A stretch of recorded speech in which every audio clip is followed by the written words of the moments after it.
Talented, brilliant, incredible, amazing, show-stopping, spectacular, never the same, totally unique, completely not ever done before, unafraid to reference or not reference, put it in a blender, shit on it, vomit on it, eat it, and give birth to it. That's Stephanie Joanne Angelina Geminata in a nutshell. The singer, artist, performer, actor, writer, activist, pop queen, and queer icon is beloved by many and known by all as Lady Gaga. But Gaga has found a particularly large fan base within the queer community. To understand the community's obsession with Lady Gaga, we need to travel back down a long rainbow timeline.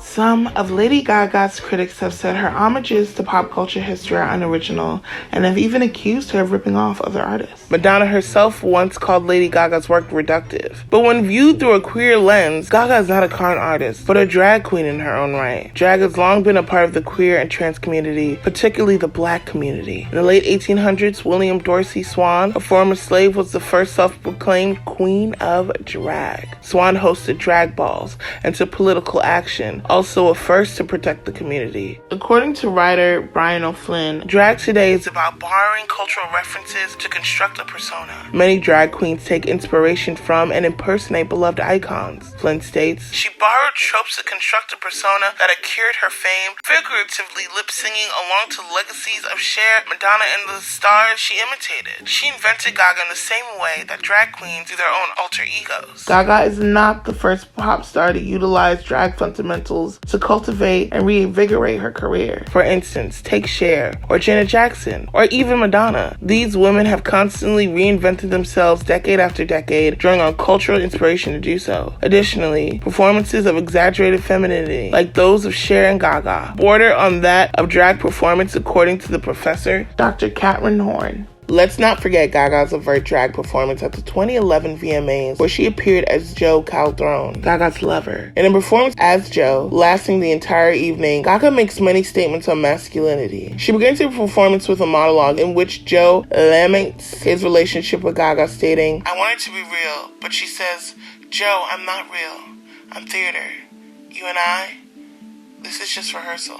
During a backstage interview with Jo, confusion amongst the journalists can be heard, while Jo continues spewing hyper-masculine answers. In this performance, Gaga critiques not only on masculinity, but gender as a whole, pointing out its theatrical nature, including the sexualization and objectification of herself Gaga by herself Jo. Gaga has been open about her appreciation of drag and the way that she utilizes it in her life. In the 2018 film A Star Is Born, Gaga's character Ally first performs as a part of a drag night amongst real-life drag queens, of which at least one, Shangela, was specifically requested by Gaga. Ally does her own pseudo-drag while she belts out La Vie en Rose. Her use of drag has a profound impact on her audience. As Flynn states, "Every person needs references to inform their social performance, to do a sort of drag in their daily lives. She taught a new generation of young queer people how to drag up an identity out of a barrenness around them by looking to history and pop culture." The drag queens have often been compared to the divas of the opera, and at the heart of their connection is camp.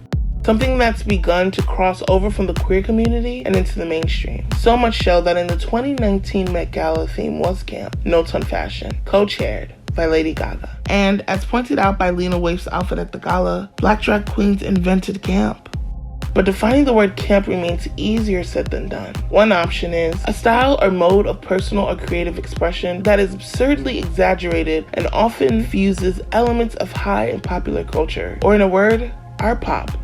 I mean, Lady Gaga. Gaga comes from a long line of divas beloved by the gay community. One of the earliest gay icons in the modern era is Judy Garland, who rocketed to fame in The Wizard of Oz in 1939. She became so iconic in the queer community that the term friend of Dorothy became slang for being gay. Following her would eventually be her own daughter, Liza Minnelli, along with many other musical icons like Barbra Streisand, Donna Summers, Grace Jones, Bette Midler, Dolly Parton, Tina Turner, Madonna, Whitney Houston, Cher, Diana Ross, Janet Jackson, Mariah Carey, Britney Spears, Christina Aguilera, Beyonce, and the list goes on.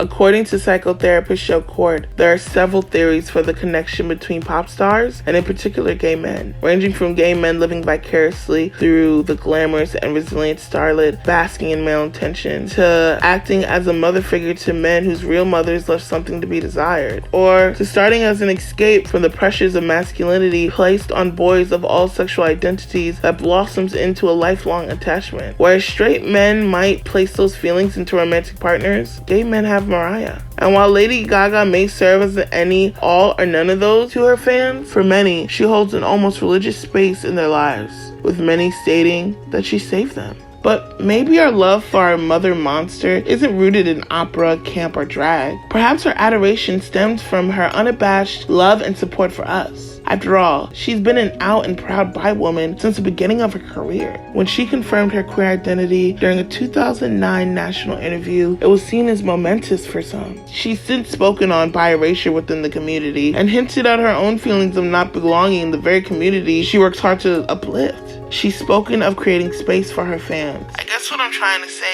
is, I want to liberate them. I want to free them of their fears and make them feel like they can create their own space in the world. She's gone on to speak about LGBTQ rights, do charitable work, including the creation of her own foundation, the Born This Way Foundation, to help end bullying and provide support to LGBTQ youth, and even created a physical space for her fans during her Born This Way ball and the Born Brave bus to connect and share their experiences. Not to mention her music, which often celebrates individuality, queerness, and self-love.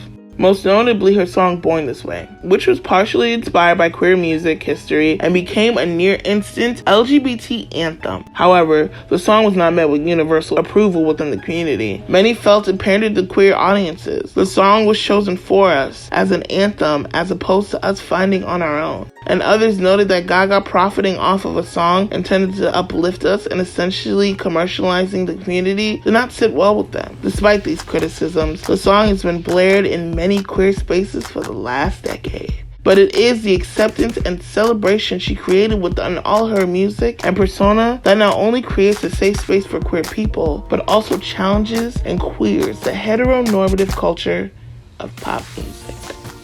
While Lady Gaga is certainly not the first pop icon idolized by the queer community, and will definitely not be the last, the worship of divas and camp will always be a part of the queer community's DNA, as it has been for years. Gaga's impact on the youth of the 21st century will be long-lasting, and we'll be dancing to her bops well into the 22nd century. Or, at least while the world still